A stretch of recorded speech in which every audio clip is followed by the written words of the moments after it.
To those who have been excluded by Christians, to those who have gone to church their whole life, and to those who are exploring, welcome. We hope that Oak Life Church can be a home for you.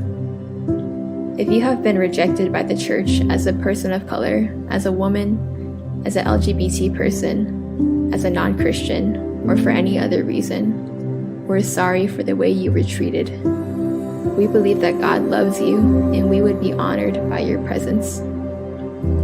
We'll tell you a little about ourselves, and we hope we can journey together. We hope to love people the way Jesus does. We don't want to judge. We want marginalized people to be welcome here, and we are still improving as an inclusive place. We long for peace and justice on earth. We build this through community service, generosity, and activism. We value community, and we value building supportive relationships with each other. We love creativity, and we love the way God speaks to us through art. We don't claim to know the truth fully, but we seek to follow Jesus, and we seek to grow together. If these are things you connect to, come visit us. We hope you will share with us who you are and help shape our community. With much love, Oak Life Church.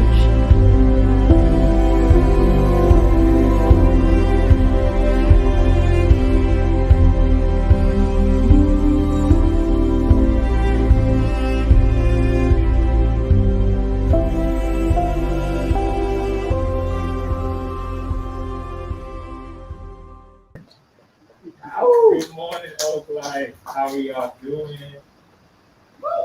All right. I'm trying one more time. It's raining. You got to fight back the energies that zap our life. How are we doing, Oak Life? That was impressive. That was good. Oak Life online community. What is up? We want to say big hi to you. Well, there's more in the comment section, and I'm just happy to be in this space. If you're checking us out for the first time, either in person or online, please have it happen. So let us take this opportunity to position our hearts in the way that connects us to the Spirit.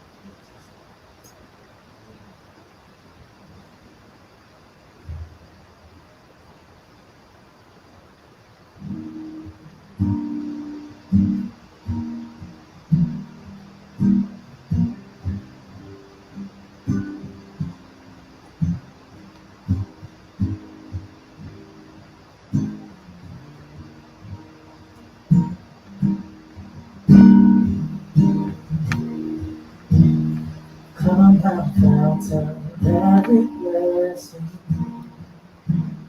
to my heart to sing thy grace.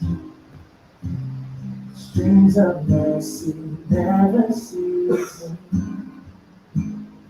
call for songs of God's praise. Teach me some melodious sonnet, sung by flaming tongues above. Praise the mountain fixed upon it, Mount of God's unchanging power.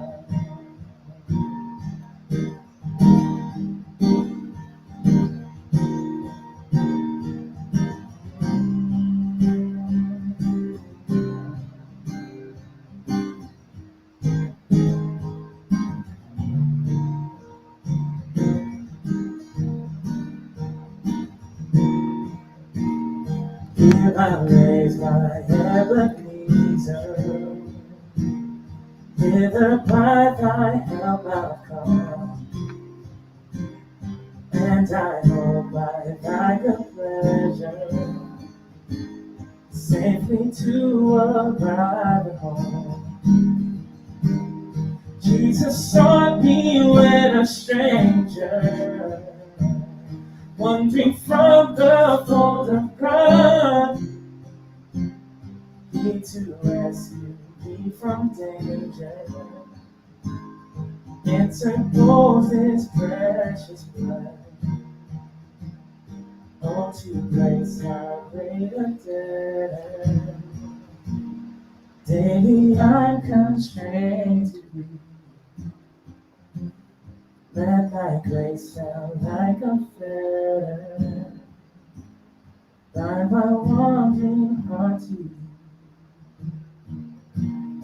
Come to wonder, Lord, I feel it. Come to leave the God I love.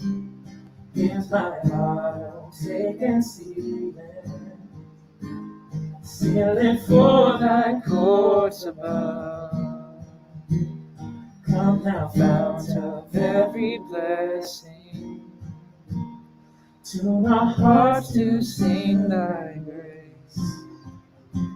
Streams of mercy never ceasing, call for songs of God's grace. Lord, as we continue to be in your presence, may our hearts and our spirits sing songs of God's praise. With that being said, of life, may we continue to sing loud songs of praise as we are led by Terry.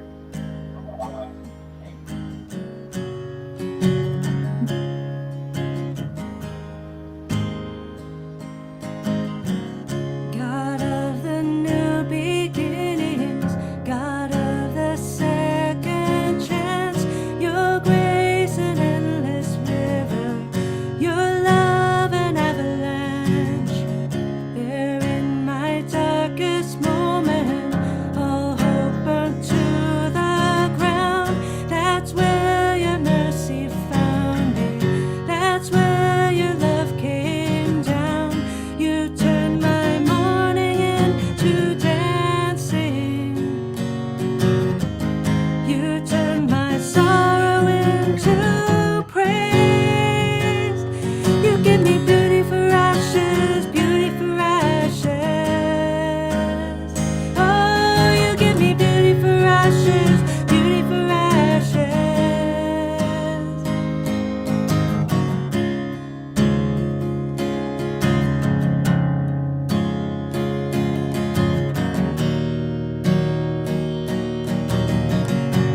Love met me.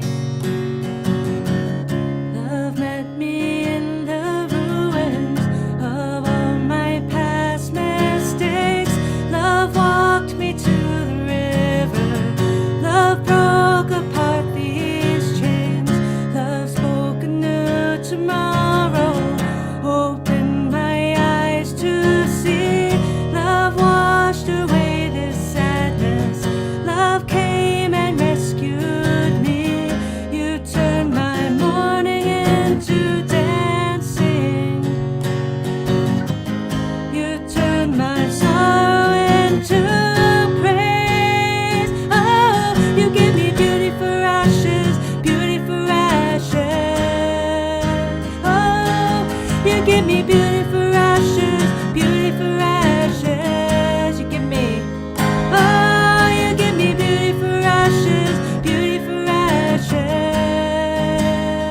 Oh, you give me beauty for ashes, beauty for ashes.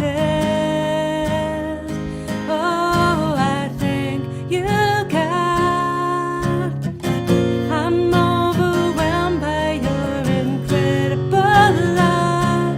You make everything new. Oh, I thank you, God, for all you've done and yet to do. You make everything new. Oh, you give me beauty for ashes, beauty for ashes. Oh, you give me beauty for ashes, beauty for ashes. Oh, you give me beauty for ashes, beauty for ashes. You give me beauty for ashes, beauty for ashes.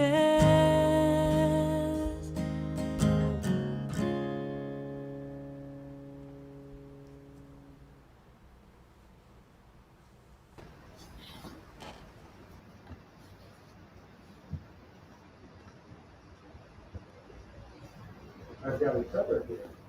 We'll make it hard to do this kind of thing as we do announcements. My name is Max. Welcome.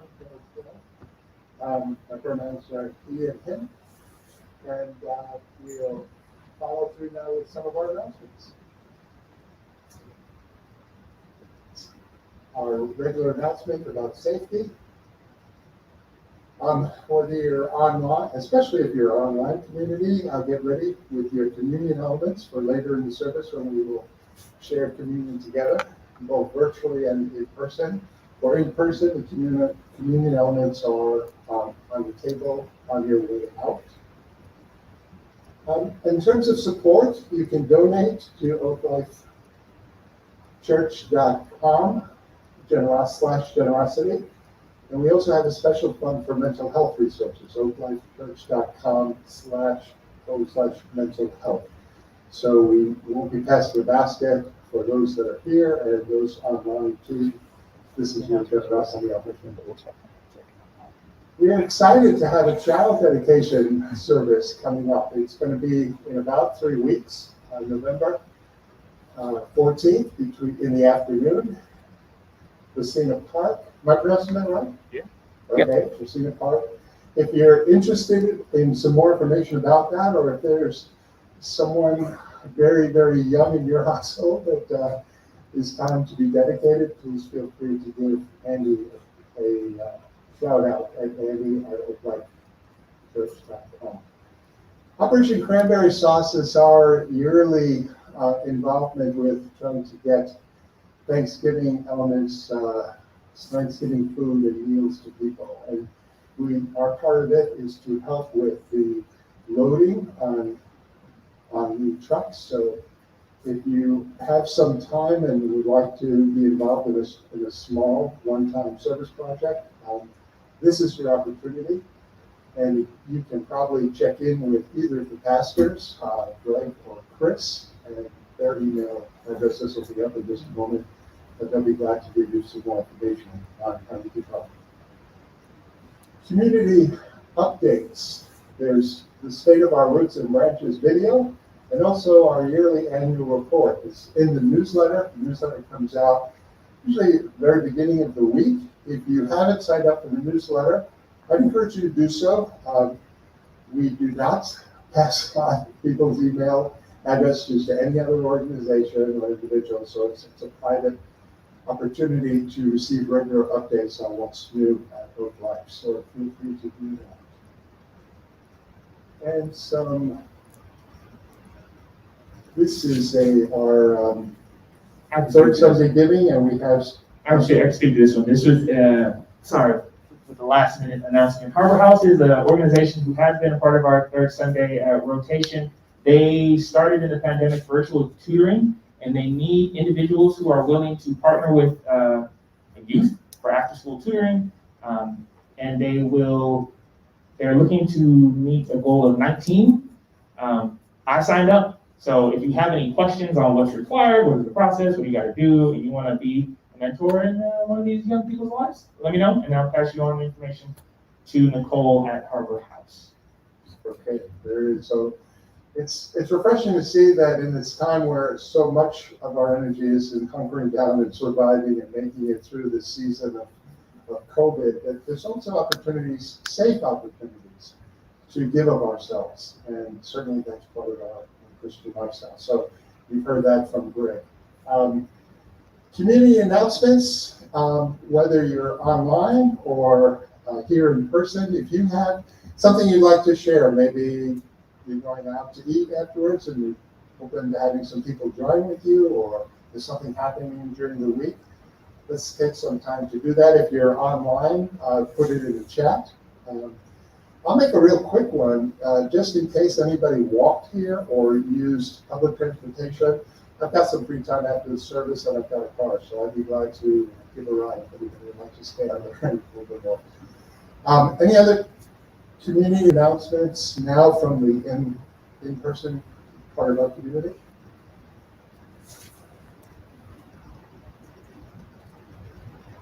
Okay. All right. For all these announcements and more, check the newsletter. I already tipped you off on that. Email chris@oaklifechurch.com, or go to the website and receive the newsletter. So I think that's it, and it's time now for couch conversations. For those of you that are new, let me just say what couch conversations is. At least the in-person people, we try to gather mostly by pod and gather in a way that you feel safe and comfortable with to explore the questions that are listed here. If you're part of our online community right now, you might do that with someone else, a housemate perhaps, a partner, or you might just spend some time doing this on your own, solo. Remember, it's also a time if you're online to pick up some communion elements. And I think that sets us up. I'm surprised to hear you're not into Zoom.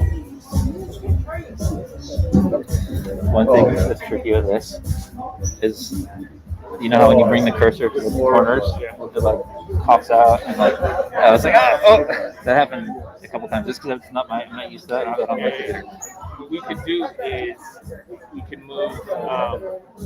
I could just put. I mean, it's working. It's fine. Yeah, It's yeah. not big. It was just like, No, that totally makes sense. That totally makes sense. Come on in. All right. You might actually answer questions.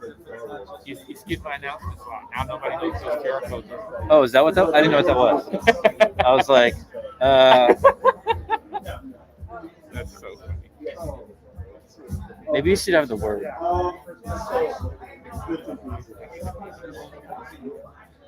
Oh, yeah, who's that? That's hard. Yeah, Terry. That's just the camera. But anybody on Oakland can hear us. What's up, Oakland people online? It turns out you can hear us. Greg and I will try not to say anything inappropriate this morning.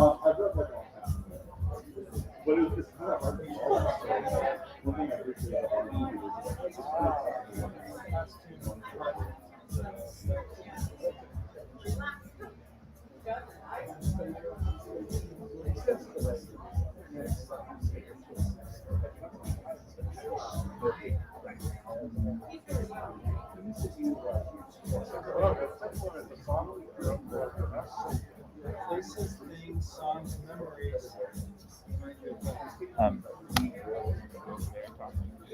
Oh no, that's not okay. Our mics from Gina and I go up there.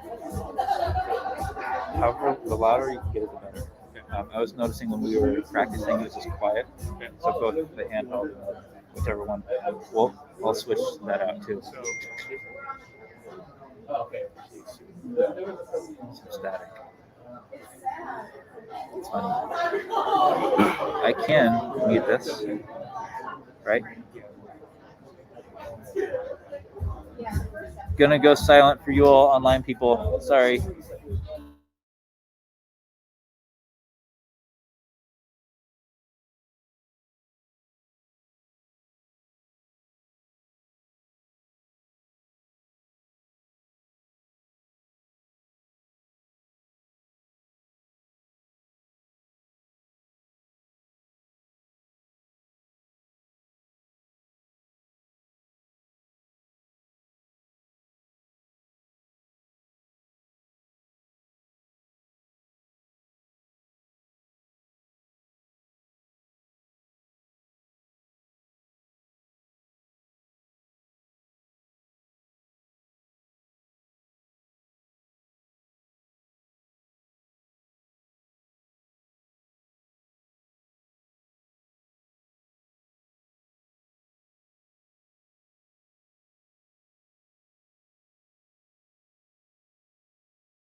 All right. Go ahead and finish up your thoughts.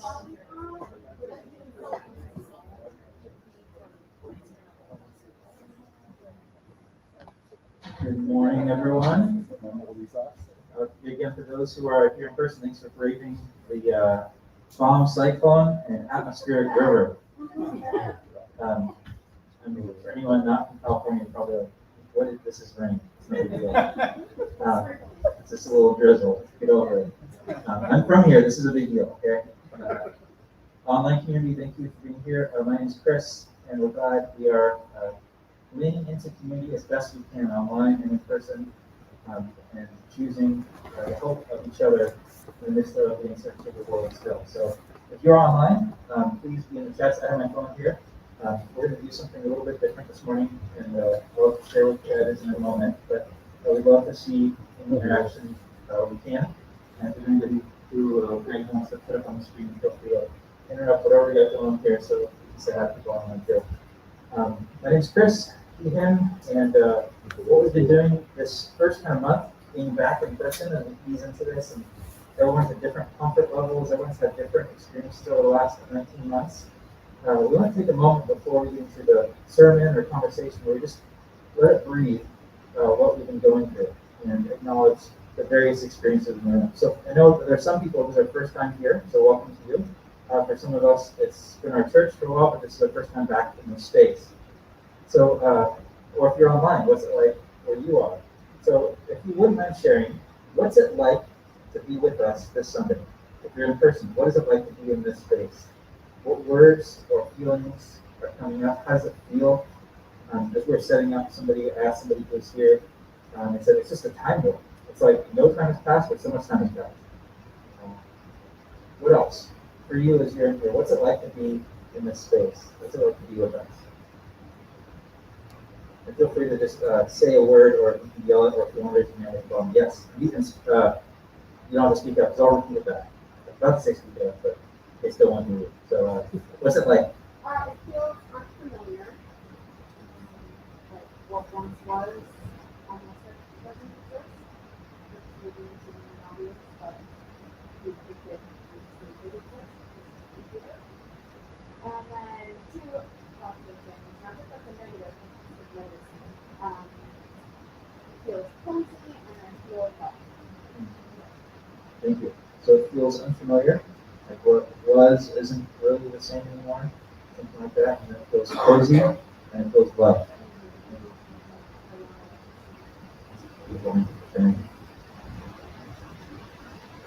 Yes. Cozy. Cozy and intimate.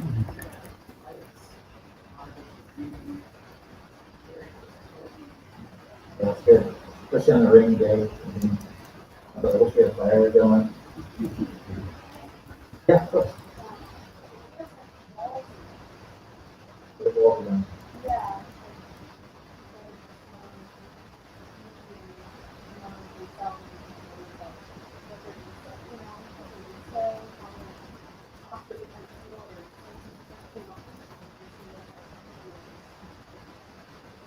Yeah, people aren't as concerned with the social stuff. It's like this is going to be awkward no matter what, so let's just move into it.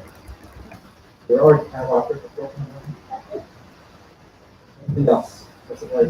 Maybe for those of you who've been like here every week, this is your fourth week here, third or fourth week. For you, what's it like, a word or a feeling? Anybody else? There's a comment online. Oh, there's a audio. We're working on that there. Oh, is that yes? Yes. Continuous. Continuity. Oh, thank you. That's good. So thank you all for sharing. Online, thank you for being into community. Should I try the mic? Yeah. Let's try it. Mike. Is that better online community? It's better here. Better here too? Okay. And then when we get Gina up, maybe you can pop up that area. So, thanks for being with us. This is all kind of new for all of us. It's running a church through a pandemic having to figure out tech stuff, like this whole system we got, it's pretty neat. But it was, then, there was no class for that seminary. We're all kind of in this weird, entering this new phase.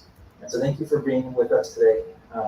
Wherever you're at, online or here, let's all just respect each other and go at whatever pace is right for us. For some of us, we'll be more inclined to jump into community. For others of us, it'll take some time, and that's okay. We've all been through so much. So I'd like to read a quote and then pray for us this morning as we enter into stuff. As we enter into our theme of exploring the experience of God and what God is like. The fullness of joy is to behold God in everything. The fullness of joy is to behold God in everything. Julian of Norwich, who I've referenced a lot, she's been a teacher to me, a mystic, a Christian writer, the first female published in the English language who wrote during the time of the Great Plague. And so in their own pandemic, has these amazing writings about what it's like to experience God. Let's pray.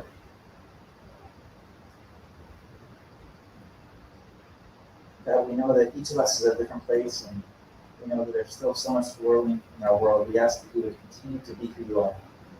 That each of us in this room would sense your presence somehow, somewhere, even in just the reminder that you are. Pray for your love, your compassion. Pray for your spirit of grace and mercy to fill us, fill our hearts, help us remember you today, help us connect with you somewhere. And anyone in this space or online or watching later who is sensing loneliness or is experiencing disconnect with, you meet them in that way. Pray for our church, and we give you our world. We need you. That's all in Christ's name. Amen. Like I briefly mentioned, we are doing this conversation called What is God Like? And it's an exploration, kind of a foundational exploration of how do we understand the God that we kind of place at the center of all this. Is God, like they've talked about in these traditions, is God bigger than that? What is God? Who is God? What is God like? And my thesis has been that God is love. That's the foundational brick we must lay. And that God is to be experienced. The part of the invitation of being a human is that we get to know, explore, go on the adventure of knowing our Creator, the great master artist who put everything into motion. That is bigger and more beautiful and more mysterious, holier, more loving, but also more near than we could ever imagine. This is one of the foundational things we as humans get to do. Connect with the divine, connect with God. And so today we're going to do an interview with a dear friend of ours. And to kind of get us into this space, I'd like to read a passage and have another moment of processing this before I share a couple experiences and invite Gina up. So this is Psalm 139. I'm only double checking because I'm questioning myself. I didn't put the title of the song on my paper. Is it on the slide? Coming up in 3, Pastor 2, should know which 1. song is on this paper, right? Yes, I was right. Would you listen to this word, these words from what's become one of my favorite books of the scriptures, of the Bibles, from the Hebrew Bible, on the experience of God and God being everywhere. And as we listen to this, as we tee up our conversation, if there's a word or a phrase or emotion that's speaking to you, we'd love to have you share it, especially if you're online and just highlight a passage or say something. We'd love to just listen together. From the Psalmist, 139, 1 through 12. O Lord, you have searched me and know me. You know when I rise, when I sit down, and when I rise up. You discern my thoughts from far away. You search out my path and my lying down, and are acquainted with all my ways. Even before a word is on my tongue, O Lord, you know it completely. You hem me in, behind and before, and lay your hand upon me. Such knowledge is too wonderful for me. It is so high that I cannot attain it. Where can I go from your spirit? Where can I flee from your presence? If I ascend to heaven, you are there. If I make my bed in Sheol, you are there. If I take the wings of the morning and settle on the farthest limits of the sea, even there your hand shall lead me, your right hand hold me fast. If I say, surely the darkness shall cover me, and the light around me become night, even the darkness is not dark to you. The night is as bright as the day, for darkness is as light to you. Psalm 139, 1-12. Is there a word, a feeling, a section, a question, that passage that is worth highlighting? We'd love for everyone to share if you have something you'd like to share. Not everyone, but whoever wants to share. Feeling an impression from Psalm 139.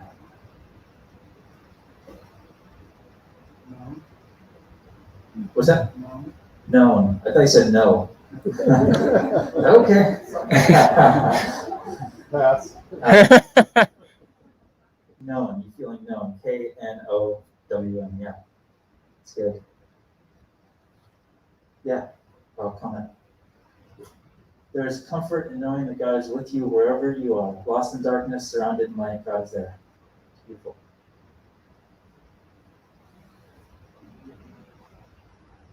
Yeah.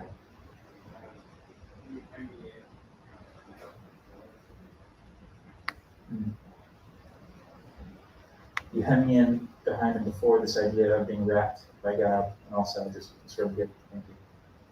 Space for maybe one more, yeah. Say it one more time. Even the darkness, even the craziest, furthest thing, God is with us. Cool.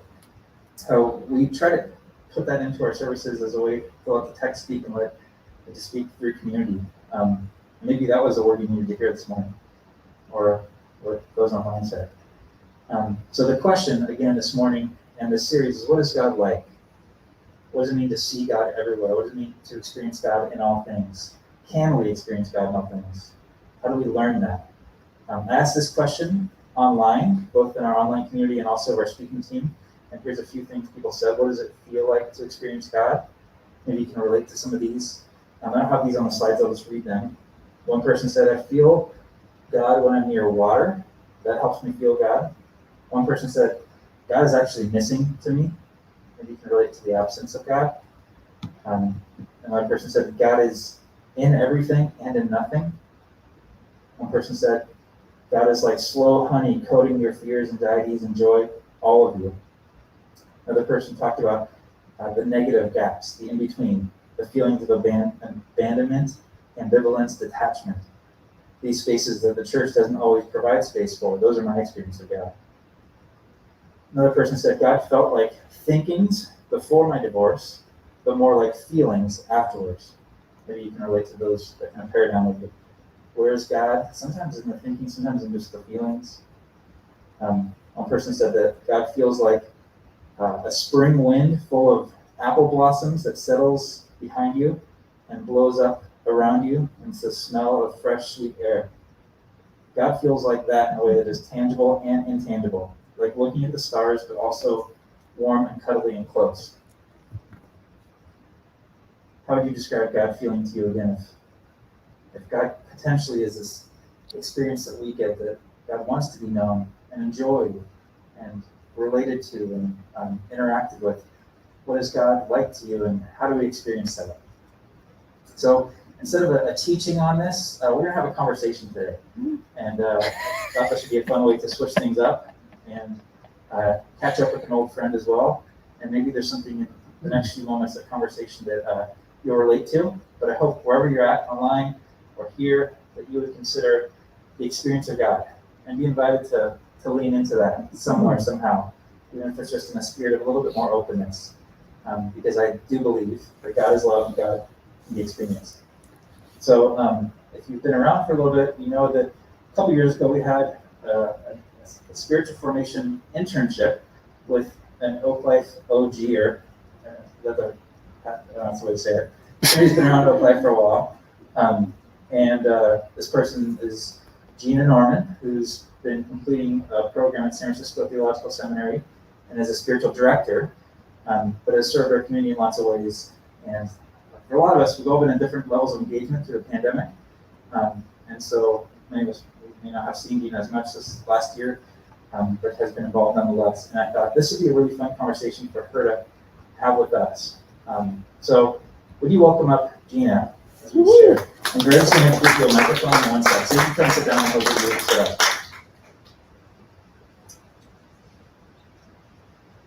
I'm telling you, something kind of loud, and I might not hear my Well, for online folks to hear us, we'll need to. Can I do this one, Greg?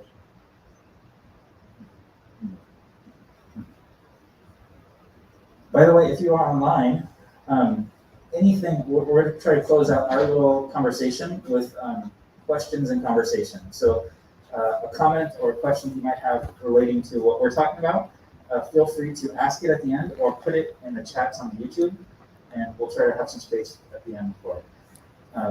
So, what's up, Gina? Hey, whoa, hi.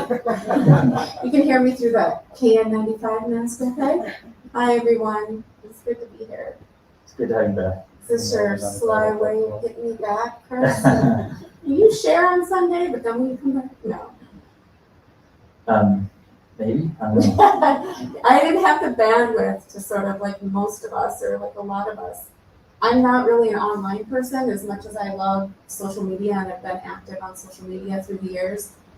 You can ask my hubby over there. I have like 20 minutes of like energy to be online at one time. Like I can't be in front of my computer much unless it's like I have to. So not that there needs to be a reason why, but that's, if you haven't seen me, that's kind of why I just couldn't really do the online thing. So 100% cool. Yeah, and honestly, I tell people, if I wasn't like employed and having to engage online, I don't know how engaged I would have been. I think we all probably had our different levels of screen burnout over the last year. So I'm so glad to have this, even if it's awkward through masks for this time, and still rather have some community, all that. So thank you for being here. Thanks for having me. I over the years have really enjoyed our conversations and the things you've led our community in when it comes to this question, the experience of God, contemplating, opening up to what God is like in your life. And so as a spiritual director, but somebody who's just been leaning into that conversation for many years, what is the experience of God like for you? Yeah, I just want to say that a couple disclaimers.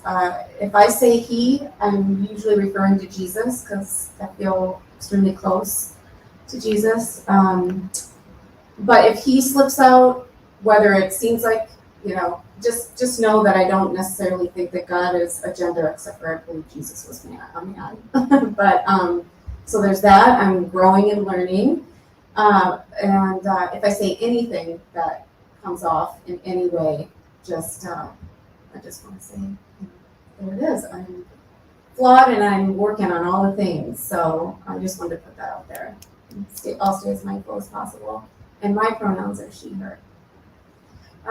But yeah, to answer that question, I think for me, I also want to say that I kind of answer things in like a student way, because that's the best way that I can learn about any subject, and God is a subject.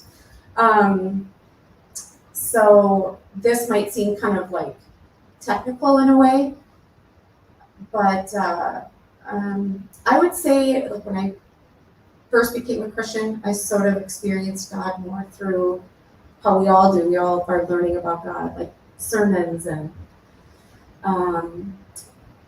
which often tend to be laced with politics and academia or more heady things, and right belief, certain theologies, which I think is not all bad, but I felt like something was missing, like sort of, as sad as it sounds, like a spiritual piece was missing.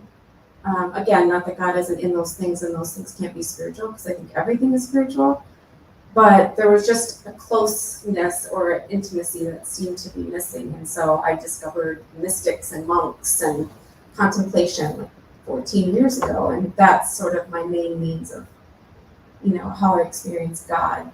Kind of like in the song that you shared, You Hem Me In. I don't know if anyone knows who Misty Edwards is. She's part of International House of Prayer in Kansas City. Anyway, when I used to listen to her, and she has these amazing songs with these lyrics, and she's like, you hem me in with skin. Like just all these different visuals of like just being inside with God. I don't even know. This is beautiful. So at some point in your journey, you were introduced to some frameworks and teachers. You categorized as like the mystics. What does that mean for those of us who might be new to that term, like the mystical stream of Christianity? Yeah, I'd say like before I discovered the mystics, I felt like I was kind of experiencing God from the outside in, and now I feel like I experience God from the inside out. And so they focus a lot on the verses that, you know, I abide in me and I will abide in you. We're one with God. I love the verse, I think John 15, I'm the vine and you are the branches. Oh, I'm connected to you? Wait, what does that mean? You know, just like all of being super interested in, well, what does abiding mean? Abiding means you're literally not apart. So all of those things really seem to take root, and I thrived in that, and that felt safe from a lot of the bad theology or a lot of the sort of spiritual abuse out there in churches. Because it's about your direct experience with God and not one person telling you how to do it or one person's idea, but you and God abiding, connecting. Yeah, and in that, like, to me, it's always like a clue. Like, if I'm hearing something or listening to something or someone, and something comes up that I'm like, ew, or like just doesn't feel like sort of aligned or something, I really pay attention to that. And with the mystics and with this sort of thing that I'm describing, I've never felt like not love, if that makes sense. So, like, no offense to churches or pastors or sermons and people that work hard week after week to put all that together. You can experience not love in that. And in this other thing I was doing, I didn't experience that ever. And that felt like a discerning thing to be like, oh, this feels more like God than that thing. Yeah, it's good. It's really good. Yeah, I think for a lot of us there, we're giving God in a box. Like, here's the right theology, here's the right way to do it, here's the packaging. And initially that's the way, right? That's the thing. But those can be means to an end. But if you stay with this, like, God is my right behavior, my right belief, that may not be the worst thing in the world, but I think there's a deeper invitation to actually connect to something, like have a lived experience of God in our lives. That I think for all of us, we've had to move past the dogmas and the politics, like, to something deeper. So I think a lot of us might relate to that. So it's good. So if there's like an author, you might like say, this is where you should start with that stuff. This wasn't a planned question, but like, do you have like a favorite person you just love to read that helps you experience God that way, or somebody who can just pave that path? Yeah, I mean, I started with the book Practicing the Presence of God by Brother Lawrence. I think we've talked about that here before. It's a really tiny little book. You could probably read it in a day. It took me, it's really quick, easy read. So that's Brother Lawrence. Of course, I talk about Henry Nouwen all the time. Anything by Henry Nouwen, Thomas Merton. And I have a quote by a mystic later on that I'd like to share, but definitely Julian of Norwich. She's actually like a theologian. It's incredible.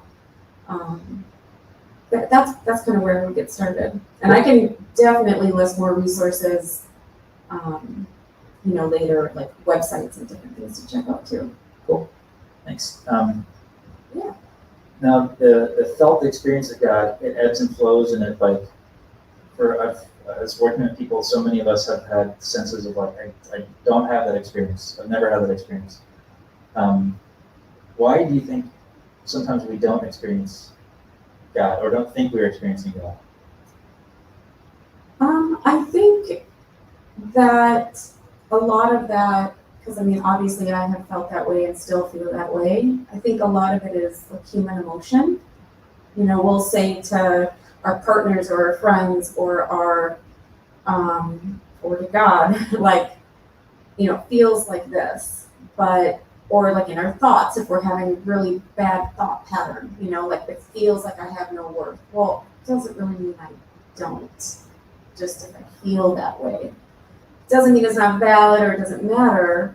if we're not feeling God, that doesn't mean that God is not existing, and that it doesn't mean that God is absent. With a lot of clients, I'll talk about, like, we don't have to apply meaning to that. Like, and it's actually okay if you think God feels absent. That's fine. Like, I know it doesn't feel great, so that's why we don't want it. But it's okay that if God feels absent, and doesn't necessarily mean God is. Maybe God is, and he's just like, you need to go work whatever out you need to go work out. I'm just going to be over here waiting for you. Just like in our personal relationships, we're given space. Like, I'm just going to give you some space right now. Maybe that's what's happening. Maybe it's a time where you just need to listen and absorb, and like, there could be different reasons, I think one thing that really speaks to that is we experience God different at different times. And I don't know if we give ourselves an allowance. Like, I could probably ask you right now, like, after having kids, because your life becomes more consumed with the littles, I bet, do you have a harder time, taking time for yourself with your journey with God? I mean, even time with your partner, all of that, and just giving that allowance that, oh, it's different right now with God, but that's okay. So, something like that. Yeah, I like that. That it's different. That feels like actually relational. Like, have you met people who you have a mutual friend? Like, oh, you know Joe too, but they know a different side of Joe. Like, they know Joe in a different context, but you could tell that it's the same Joe. Like, if God is a living, relational God, then we all might have a different slight experience with God at different times. Yeah. And I also think, to yes and everything you're saying, that some of it's in our expectation. In American Christianity, you're supposed to, like, be in the honeymoon phase with God, like, constantly, like, connected. But I actually think the absence and the missing is one of the best teachers when it comes to being human or connecting with God. Like you think about your partner, it's the whole distance makes the heart grow fonder. Like, it teaches you something. Wait, there's a void in my soul. Something's not there. And asking that question, letting that breathe, like, why don't I? The fact that you're longing for it, or there's a homesickness or a missing, is actually a sign of something. It's teaching you something. Like, you're longing for something. But I do think we need to get better at, like, not only saying the only way to experience God is in this, like, me and God are like this, like, we're listening to music and worship songs all day long. But I think it's in the dark nights, to use St. John's language, like, of the soul, that actually faith becomes alive in a unique way. Yeah, and being okay with not knowing the exact answer. There's so much unknowable about the great mysterious one, and that's okay. But I think in this, like, in our heads, we're like, well, we have to prove that. I mean, I hear so often, I have to know if it's God's voice or mine or someone else's. It's like, you'll never know. I'm sorry, like, that is an unknowable thing. And there's discernment. And there's, like, going with, your gut and your intuition. And, there are lots of things that I feel that I've heard from God, and I've ignored them and came back to them years later and went for it. There's things I don't want to hear that I hear from God, and, well, was that really God that told me to do that? I don't want to do that, that kind of stuff. So, like, how many of us have had if you grew up in church culture, there's like, God, do you want me to date this person? Should I ask him out? Like, and then sometimes it works. It's kind of like the dartboard. Like, if it lands up on your favorite, you're like, that was God. But then you don't know what to do with it when it doesn't. This isn't a question that we prepared for, but I remember the question. I'll give you time to think about it. What is it? When have you identified that God spoke to you? Like, what was it like? And so I'll let you think about that. Quick story. I remember talking to somebody who I was trying to figure out, like, does God speak anymore? What does God sound like? How do we know? And this person, it's one of the, like, they hear from God all the time. At least that's how they experience it. And so I, like, drilled into it, like, well, was it like a human voice? Yes. Was it a man or a woman? A man. Did they have an accent? Yeah. They were British. I'm like, of course they're British. And it was, right? So what is that? Does God, the million masks of God, does God manifest and incarnate in our stories?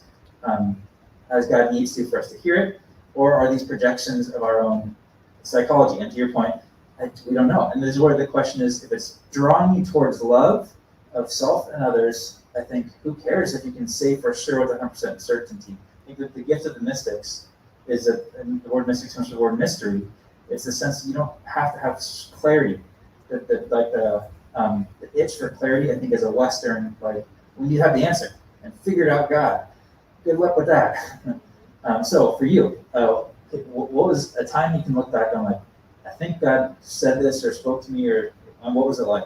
Yeah, I can tell you one of the biggest moments, but I wanted to just say something, add to something you're saying. The juiciness of the words trust, faith, believe have all been literally destroyed for all of us throughout church. Like, horrible. We look, but those are the words, like what Chris is saying. You can have discernment and you can have faith that you've heard from God. You can trust that that's God, and you can believe that that's God. Like, I think we need to bring those words back, because they're actually much deeper than the church has made them, and they're incredibly beautiful, and they're literally like our lifeline. So yeah, maybe that could be sermon series coming up, like how do we make those words come back to be of beauty and depth. But so it's a little bit of an embarrassing situation, but or example. Some people might know I see some new faces and stuff, but I've had a ton of abdominal surgeries, like over 40. In a span of 12 years, I'm now like, 11 years post-op, which is like a miracle and wonderful. But because of being post-op, like, I had a ton of pain still. And so I was on heavy-duty pain medication, and for probably over a decade. And I was on a retreat, like back in 2014-ish? No, 13 or 14, I can't remember. And I was going to bed and I'm like, oh my gosh, I've run out of, my Percocet. I mean, I was so upset. So it's like, God, how am I going to get through the rest of this weekend, And so I got up, went to the bathroom, and I was in this fog and this kind of haze, and I literally heard, just very clear, like all you can hear from God are like in a still small voice-ish, or I'll hear like, boom, and it was that way. It was like, you've got 3 months to get off your Percocet. 3 months. And I was like, no, like, that is, like, this is a decade long. Like, I wasn't addicted, but I was dependent physically, that is not happening. And so I was really disturbed, and, to keep track of time, so I did not do it. And I wish I could tell the full story, but fast forward 3 years, and that's when I decided it was time. And I truly believe that that was a message from God, because, again, I wish I could tell more of the full story, but getting off of that, which was so hard and horrible, led me to where I am today, just for better health and better healing and all of that. But at the time, I didn't know that, and I thought it was a horrible ask. But in the end, like you said, it led to love for self and to God and for a greater healing path. So yeah, and when I hear from God, I don't even know the reason why sometimes. Like, I had no idea why on earth God would say that to me, but now it's clear as day. So I think keeping that in mind too, when you are wondering why on earth would I have to do something so hard, you'll know later, usually. That's good, thank you for sharing. Yeah. I'm going to skip to the last question, and just to keep us going. And I'll say also to yes and that, like, I think some of us have those experiences, some of us have just sensed God in the normal everyday too. It's like, and yeah, and that's cool, wherever you're at with that stuff, or not at it, there's space for us to bring together. As we kind of keep this theme going for all of us, like exploring God, asking what God is like, where is God in my life, have I experienced God, have I not experienced God, like giving permission to ask that really, really special, beautiful question. What sorts of ideas, practices have been helpful to you that you would like say like, hey, these are some things that we can start to train ourselves to do, not out of like religiosity, but out of retooling our gaze towards something, like learning a new habit that helps us be more spacious with our connection to God. What sort of tools, practices, ideas might you have worked for you, have been helpful to you? Yeah, I have a few of them, like, real tangible ones. But I wanted to say a couple things really quickly that, one, let's not worry about if we're right or not. And turning around the focus of the things that are unseen. Because we want that, like we said earlier, that proof, that knowing. But the spiritual things are, you can see them visually in people, etc. But the spiritual things are so much deeper. They're things that you cannot see. You can't touch them. You cannot hold them. You can't smell them. These are God's characteristics. And I will say that is a way to like whatever the word is, turn around or refocus or reground, is focus on the things that you cannot see, and don't worry about the things that are unknowable. And look at everything as an invitation. That's been something that has really helped turn things around for me too. Like, this is horrible, this sucks. Oh, what's the invitation here? That God might be wanting to work on me spiritually, a change in me, for something better. So I look at everything as an invitation, the good, the bad, the hard, the ugly, all of that. And then some tangible things would be the obvious that we all know: nature, people, animals, books, mentors, food, whatever it is for you creatively. I would really take time to kind of tap into that. There's a really great book by Matthew Fox called Creative. And at first I was like, this is so basic, and I had to read it for seminary. And then I was like, whoa, this has changed my life. So read that book, please. That's a great book for that. Set aside intentional time if you can, and don't be hard on yourself. If you're knee deep in a new job, or you're knee deep with kids, or whatever it is, a divorce, anything hard or different or transitional, it's okay. God isn't like, it's got to be this way. It doesn't. Just be yourself before God. Lots of spiritual practices. We've talked about them here at church a lot. Lectio Divina, solitude, meditation, all of these kinds of things with carved out intentional time. And also, I love the verse about praying continually, because sometimes I don't have time to do that, or I don't feel like doing it. That's okay too, but I get to pray continually. Scripture tells me I can do that, and that's amazing to me, because I'm just nonstop all day with God. And we get to do that because God's listening, I think. I would also read Discernment by Henry Nouwen, because I think that discernment is a big piece that's missing from a lot of churches. It's literally just called Discernment, Henry Nouwen, life-changing. Yeah. Thanks, Gina. Let's give Gina a round of applause for sharing some of her story. And seeing some comments. It's good wisdom, Gina. Thank you. Donna and Christina, thank you for sharing your story.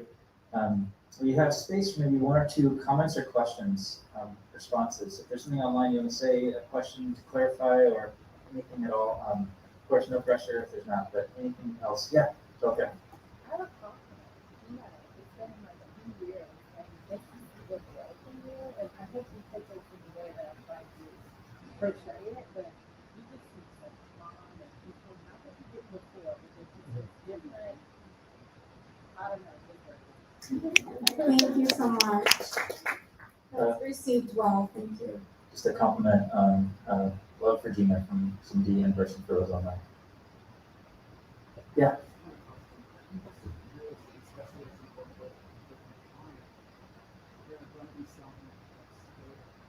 For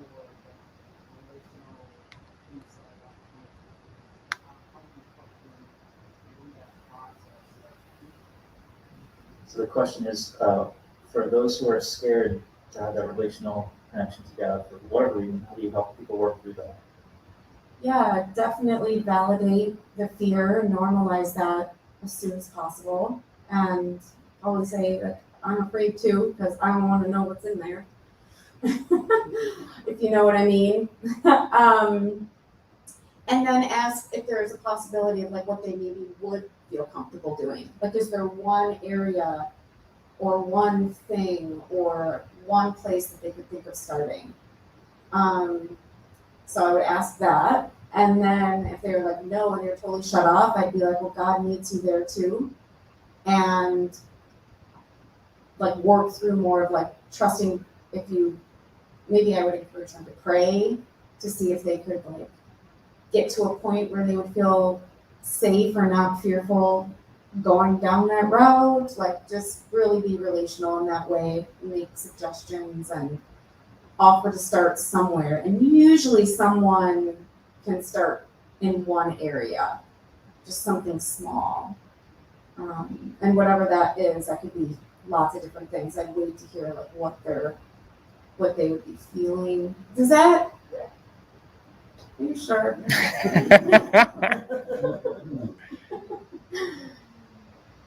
Thank you for asking. So last question looks like from online. We can talk through. I can explain what mysticism is a little further. Anything you want to add to that? Ay. Like you said, I mean, they're named that way for the mystery. Mysticism sort of transcends because God transcends. So that's why it's so relatable for me. But it's really about letting go of like the heaviness a lot of times. And it's really about meeting with God, communing with God. I'm doing a horrible job of this. You're doing great. It's like living from the inside out and not knowing, but like believing that God is in you.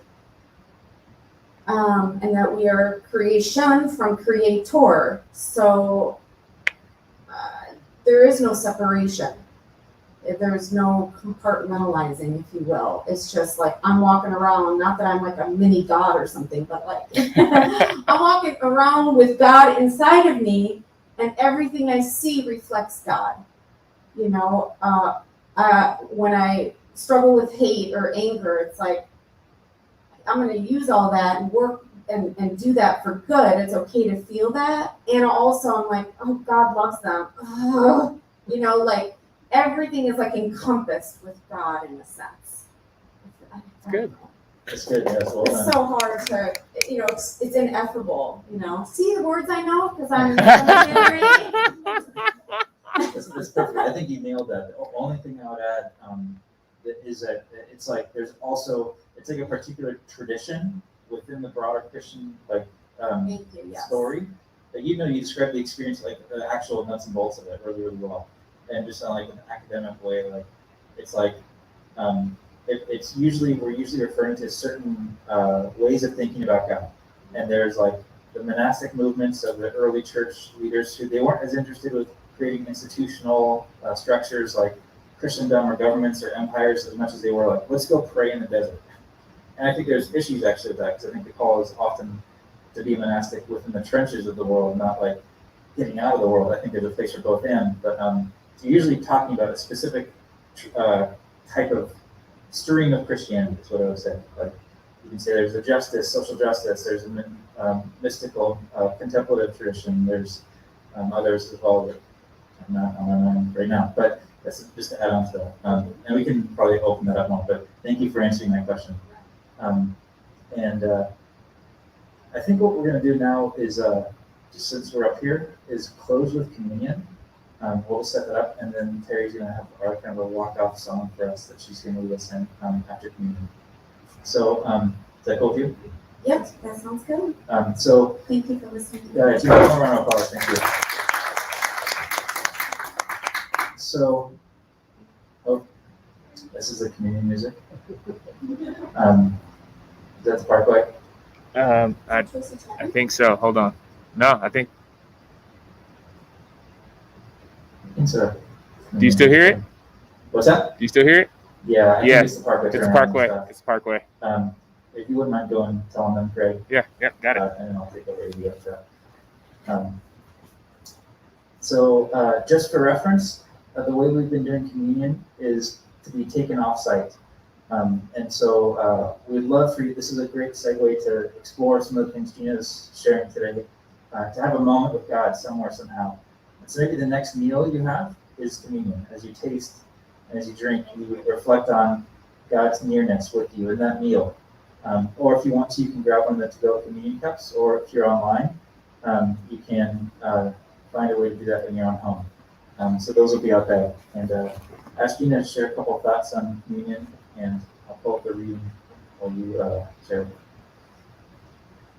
I had shared, I can't remember, I did communion during the pandemic when I was around a few times, and I'm just gonna sort of reshare-ish what I shared then, which was the words that capture me the most are that Jesus says, "Do this in remembrance of me." Like, he wants to be remembered. That is a spiritual practice. Remembering helps us sort of get back into, if you will. I mean, that's why we like to remember memories, good memories, and sometimes even sad, hard memories, because that has a lot of power to remember. And like, he's like, please remember me. Like, I want to be remembered by you. And that means that he loves us, I think.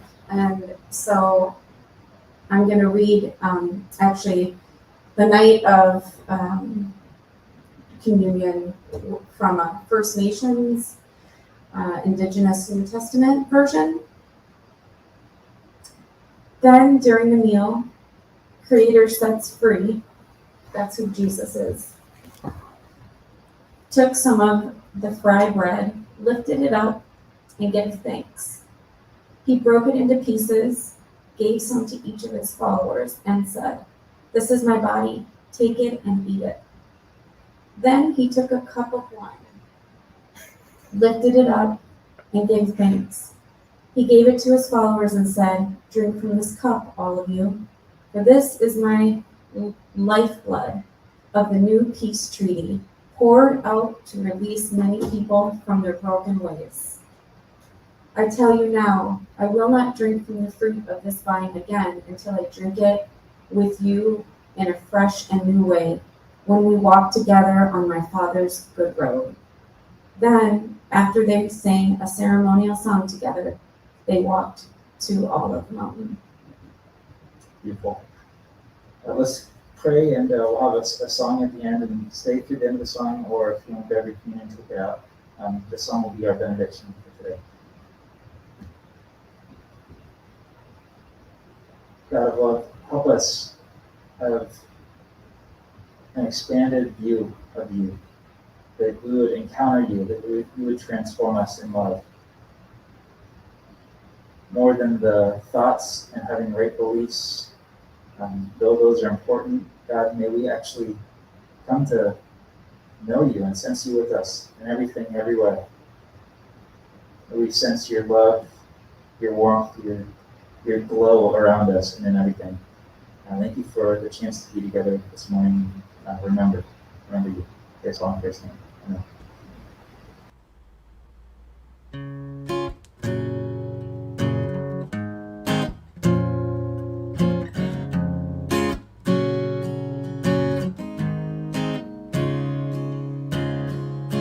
So unusual, it's frightening. You see right through the mess inside me, and you call me out to pull me in. You tell me I can start again, and I don't need to keep on hiding. I'm fully known and loved by you. You won't let go.